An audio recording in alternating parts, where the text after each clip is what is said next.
Oi, senhoras e senhores, bem-vindo a mais um vídeo do canal. Nesse momento tão difícil de quarentena, a gente precisa falar sobre algumas questões que são bastante diferentes da Espanha e do Brasil.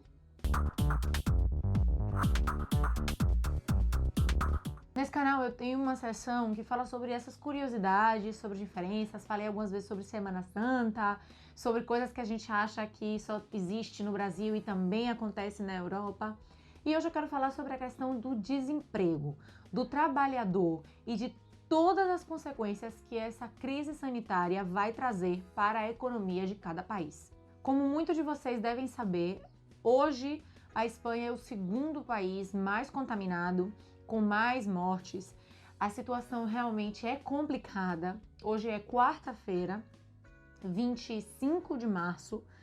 A gente já leva mais ou menos uns 10 dias em isolamento. Oficialmente são menos, mas desde o dia 14 as pessoas já estão isoladas. E as coisas realmente na Espanha ainda não melhoraram. A curva só fez crescer, só fez subir, o número de mortos aumenta e isso gera uma consequência direta para a economia do país, porque desde o dia 16 que estamos em stand-by.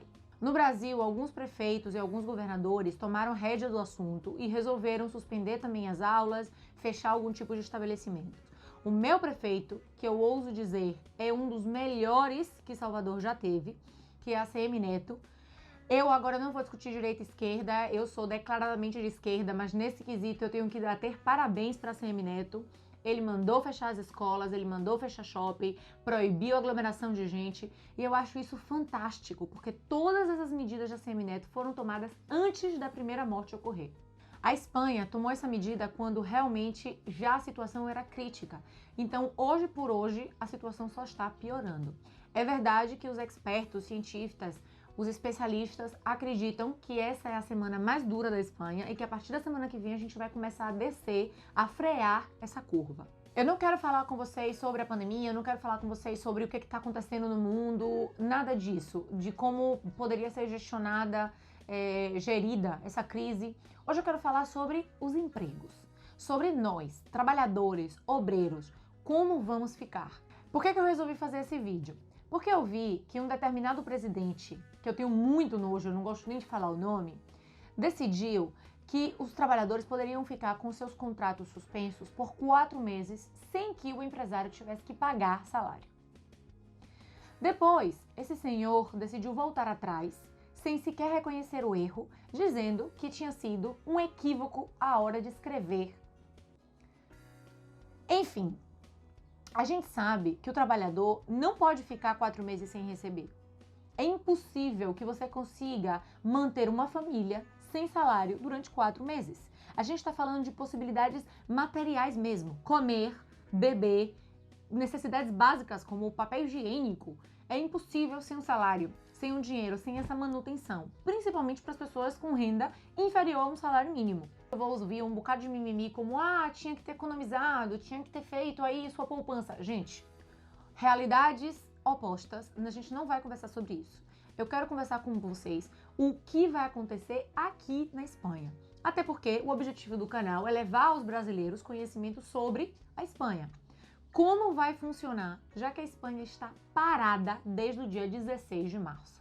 A lei trabalhista da Espanha, o nosso equivalente ao Brasil, a CLT, aqui permite uma regulação de emprego. É chamado de ERE, para Expediente de Regulação de Emprego, que não é provisório, e ERTE, o que é provisório, é Expediente de Regulação Temporal de Emprego. Esses expedientes eles servem para situações de crise, quando a empresa precisa realizar ou uma demissão coletiva, um despido coletivo, ou precisa suspender os contratos de trabalho ou diminuir, reduzir a jornada do contrato de trabalho. Não é por causa dessa crise sanitária, essa figura já existe na lei trabalhista, só que o governo permitiu algumas flexibilizações em relação aos ERTEs. Repito, ERTE é Expediente de Regulação Temporal de Emprego. Isso significa que a empresa que solicita esse expediente tem que dizer qual é o tempo, o período. Ela é temporal, começa dia tanto e termina dia tal. Mais ou menos ao dia de hoje foram mais de 33 mil empresas que fizeram. Ela usou o tempo que o governo disse que ia durar o confinamento. do dia 16 de março ao dia 30 de março. Em seguida, tem uns 2 dias, o governo ampliou mais 15 dias a medida de confinamento. Então, foi até 11 de abril. Então, esses ERTEs vão ter a duração de 16 de março a 11 de abril. A princípio, não significa que não possa se estender. Para vocês terem uma ideia, só o Burger King abriu um expediente de ERTE com 14 mil trabalhadores. Se estima que mais ou menos 307 mil pessoas foram afetadas pelos ERTEs que essas empresas já apresentaram. O procedimento do ERTE é bastante simples. A empresa entra em contato com o representante dos trabalhadores, existe uma reunião, eles acertam, negociam como vai funcionar, explicam e apresentam ao governo o plano de ERTE, quanto vai durar, quem são os trabalhadores afetados, como vai funcionar. Nessa crise, o governo espanhol determinou que em 5 dias máximo o governo vai responder se autoriza ou não o ERTE. Gente, pera aí. No meio desse vídeo eu vou parar para dizer uma coisa. Você ainda não está inscrito nesse canal? Pelo amor de Deus, né? Se inscreve que quanto mais seguidores eu tiver, quanto mais inscritos eu tiver, mais conteúdo eu vou trazer. E o que significa, Amanda, esse expediente de regulação temporal do emprego? Basicamente, a empresa tem direito a suspender os contratos de trabalho dos trabalhadores que ele tem associado à sua empresa. Não funciona para os trabalhadores terceirizados, aí tem que ser a empresa terceirizada que apresente o seu ERTE. E reduz a jornada de trabalho ou suprime a jornada de trabalho. Então, ele pode escolher entre reduzir ou suspender o contrato por completo. Quando ele faz isso, o trabalhador passa a não receber mais salário, porque ele também suspende o trabalho, suspende, consequentemente, o salário, mas tem direito a receber ele parou. Ele parou é o seguro-desemprego. A tradução lógica seria essa. Então, ele parou o seguro-desemprego. É a possibilidade que o trabalhador tem de continuar recebendo um dinheiro, um valor todo mês, enquanto o ERTE estiver durando. Quando esse ERTE acabar, ele volta, ele se incorpora obrigatoriamente ao trabalho e a empresa não pode despedir, certo? Isso é muito importante, por quê? Porque o ERTE, ele garante o contrato de trabalho, ele garante que o trabalhador vai ter uma renda durante o contrato suspenso, porque ele vai poder cobrar o seguro-desemprego, e melhor ainda, quem tramita toda a parte do papeleio, de papel e tudo isso, é o próprio empresário. É a empresa quem é responsável de apresentar e de tramitar toda a gestão desse ERTE. Nessa situação atual dessa crise, todas as oficinas do governo, todo o que eles chamam de oficinas del empleo, que é onde você pode gestionar, gerir o seu seguro-desemprego, estão fechadas. Então agora, nessa situação específica, até o benefício do seguro-desemprego vai ser gestionado pela própria empresa. E a maioria delas o que fizeram? O primeiro mês, que é enquanto está resolvendo o problema do seguro-desemprego, a empresa vai pagar o salário e depois eles regularizam se for estender por mais meses. O que eu quero dizer com isso? Talvez essa tivesse sido a intenção do presidente do Brasil. Eu não sei. E se foi, realmente foi mal redatada a MP. O que a gente tem que entender, o empresário, ele vai sofrer muito, ele já está sofrendo com essa crise. Imagine a situação, por exemplo, meu marido, ele trabalha numa academia com 47 empregados e que a academia foi ordenada a fechar. Vai ficar um mês fechada. O que o empresário vai fazer? Como é que ele vai continuar pagando os trabalhadores que não estão trabalhando se ele não tem o dinheiro dos clientes que não vão continuar pagando? Então, eu entendo que para o empresário é complicado. Então, o que o governo fez? Veja bem, você pode suspender o contrato, não pode demitir, pode suspender o contrato. E nesse momento que o contrato estiver suspenso, você não tem que pagar o salário dele, mas tem que pagar o INSS. E o salário, entre parênteses, pago eu com o seguro-desemprego. Entendeu? Fica bom para o empresário, porque ele não tem que pagar o salário, mas continua pagando o INSS, porque isso é importante depois para a aposentadoria do empregado. E fica bom para o empregado, porque vai receber o seguro-desemprego. Não vai ficar sem um valor, um dinheiro, uma contribuição, né, algo no mês, que não vai ser a mesma. É verdade, se uma pessoa recebe 1.000 euros no mês, ele vai ter direito a 70% desse salário. Ele vai receber só 700 enquanto o ERTE durar. Beleza, não é 1.000, mas o poder aquisitivo de 1.000 para 700 pode não ser um baque tão grande como seria se a empresa tivesse faculdade de demitir o empregado. É importante dizer que essas situações de ERTE são extraordinárias. São crises em que realmente é extraordinário a situação, e mais extraordinário do que a crise sanitária que a gente está vivendo agora não existe. Por isso, permite que o empregador faça isso. Agora, claro, você vai se perguntar, nem todo mundo tem direito a seguro-desemprego, nem todo mundo cumpre com os requisitos para poder cobrar o seguro-desemprego. A própria lei trabalhista diz que para cobrar esse seguro-desemprego, o trabalhador tem que ter contribuído, cotizado, 180 dias nos últimos 5 anos. Imagine você que acabou de ser contratado, sei lá, em fevereiro, seu primeiro trabalho. Você nem tem 180 dias, muito menos nos últimos 5 anos. Você ficaria com seu contrato suspenso e não teria direito a cobrar nada? Não. O governo permitiu que, nesse caso específico dessa crise, mesmo quem não cumpra os requisitos para cobrar o seguro-desemprego, vai poder cobrar o seguro-desemprego sem nenhum problema. E uma coisa importante desse seguro-desemprego é que ele não vai contar para o seu seguro-desemprego posterior. Como assim, Amanda? A gente sabe que você tem direito a um seguro-desemprego durante um período a cada tantos períodos. Então, se eu trabalhei 5 anos, eu vou ter direito a tantos meses de seguro-desemprego. Quando eu consigo um novo trabalho, eu vou ter que voltar a trabalhar tantos anos para ter direito àquele período de seguro-desemprego. Então, você pode se perguntar, então, nesse caso em que os contratos dos trabalhadores espanhóis foram suspensos e eles foram suspensos e eles vão ter o seguro-desemprego, imagine que daqui a 3, 4 meses eles são demitidos. Eles perderam direito já ao seguro-desemprego?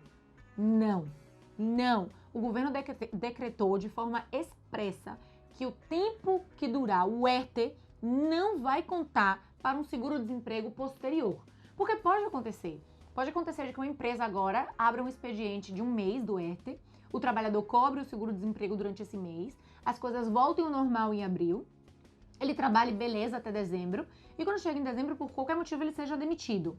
Ele ficaria sem aquele mês do seguro-desemprego? Já contaria como se ele tivesse cobrado? Não, não conta. Em dezembro, ele vai ter direito ao mesmo seguro-desemprego como se o ERTE de abril não tivesse acontecido. A pergunta que fica é, essa medida é ruim para o trabalhador? Essa medida é ruim para o empregador? Essa medida beneficia quem? Essa medida prejudica quem? Porque a gente tem que entender que no final das contas a gente está sempre numa balança. Se eu boto mais de um lado, o outro sobe. Se eu boto mais peso do lado direito, é uma balança sempre. Então é muito complicado a gente equilibrar essa balança. Muito, principalmente numa relação trabalhador-empregador. O empresário sempre, ou quase sempre, sai em vantagem. Então quando me pergunta, Amanda, essa medida é boa para o trabalhador? Cara, boa não é. Lógico que não é. Bom mesmo seria que ele continuasse recebendo o trabalho dele integral, porque ele poderia exercitar através de teletrabalho. Eu, por exemplo, minha empresa não vai fazer essa medida. Eu trabalho para a universidade não precisa suspender meu contrato porque eu posso fazer o meu trabalho desde casa. Então eu vou receber meu contrato normal, meu trabalho normal, meu salário normal, porque eu estou trabalhando desde casa. Só que tem empresas que não tem como designar teletrabalho. Christian, como ele vai trabalhar na academia, na zona fitness de casa? Se a zona fitness está fechada. É muito complicado, isso não existe a possibilidade. Ou então, uma loja física que vende comida, que não tem delivery, ou uma loja de roupa que também não tem site, que não tem delivery, que trabalha só aberto ao público, que foi obrigada a fechar. Vai fazer como? Então, assim, não é que a medida seja boa para o trabalhador, mas em casos em que a empresa realmente não tenha como designar teletrabalho, é inviável manter a economia se você não permite a opção de suspender o contrato de trabalho dos empregados. Lógico que é uma medida muito controversa, lógico que tem queixas e críticas para todos os lados. Eu não vou entrar nesse tema, eu só quero trazer a vocês um conhecimento novo sobre a lei espanhola, sobre como funciona, como está funcionando agora essa questão na hora de gestionar essas crises.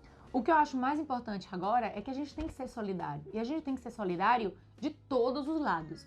Então, com esse vídeo, mais que explicar como funciona talvez a lei da Espanha ou a cagada que o presidente brasileiro fez, eu acho que o ideal é a gente pensar como a gente pode contribuir.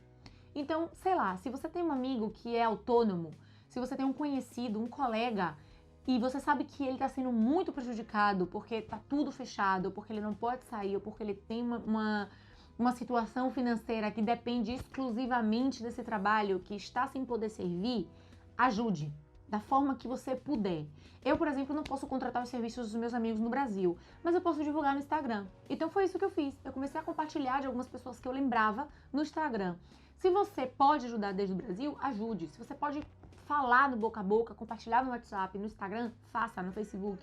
O que importa é que você tente, de qualquer modo, ajudar as pessoas que mais estão sofrendo com essa crise. Tem muita gente que não pode ficar dentro de casa. Aqui na Espanha, as pessoas que não podem ficar dentro de casa são aquelas que trabalham nos serviços essenciais.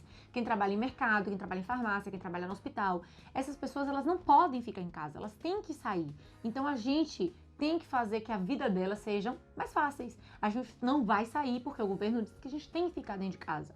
Se no Brasil o governo não tomou essa medida e além das pessoas que estão na linha de frente do combate à doença estão tendo que sair porque o governo não disse que está proibido, que tem que fechar, tem que pegar esse busão lotado, tem que estar na rua, tem que cuidar de alguma família. Ajude, veja a forma que você pode ajudar. Se você pode ficar em casa e você conhece alguém que não pode, veja como você pode facilitar a vida dela. Esse é o meu recado de hoje. Eu sei que esse vídeo não é o vídeo comum do canal, mas eu espero que vocês gostem. E se vocês tiverem alguma dúvida, deixe um comentário e a gente se vê no próximo vídeo. Adeus!